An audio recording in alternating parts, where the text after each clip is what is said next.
Le ministre de l'Hydraulique, de l'Énergie et des Mines a effectué une descente dans les communes de Giterani de la province Muyinga et Busoni de la province Kirundo en date du 24 et 25 août 2023 pour voir l'état des lieux des projets connexes à celui de la construction du barrage hydroélectrique dit projet Rusumo Force. Dans ces deux communes de Giterani et Busoni, respectivement des provinces Muyinga et Kirundo, le ministre Ibrahim Uwizeye a visité les projets d'approvisionnement en eau potable pour s'assurer que les communautés bénéficiaires en sont servies comme prévu, surtout qu'il s'agit des projets mis en place pour améliorer les moyens de subsistance des communautés vivant autour de ce projet hydroélectrique régional. Arrivé sur la colline Giguzu, zone Mugano de la commune Giterani, où se trouve une infrastructure d'eau potable pouvant contenir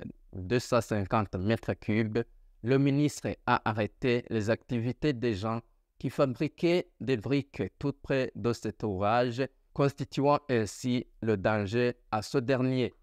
Que ce soit sur ce site ou sur d'autres sites visités dans la commune Busoni, l'eau est poussée par l'énergie solaire pour pouvoir arriver dans des robinets proches des communautés bénéficiaires. Après la visite,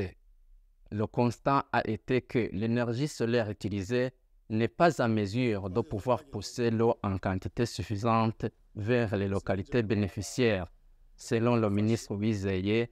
les études de faisabilité ont été mal menées, d'où il a fallu résilier le contrat avec les premiers exécutants du projet pour réattribuer le marché à un autre exécutant.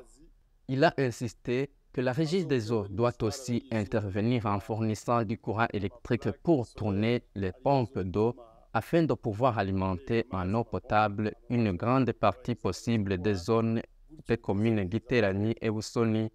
qui jusqu'à maintenant ont un manque criant d'eau potable, et cela depuis longtemps.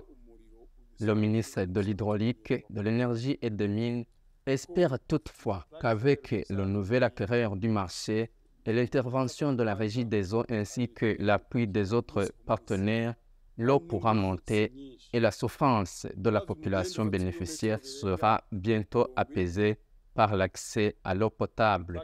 Le ministre a conseillé aux populations bénéficiaires de bien entretenir ces infrastructures combien utiles pour elles.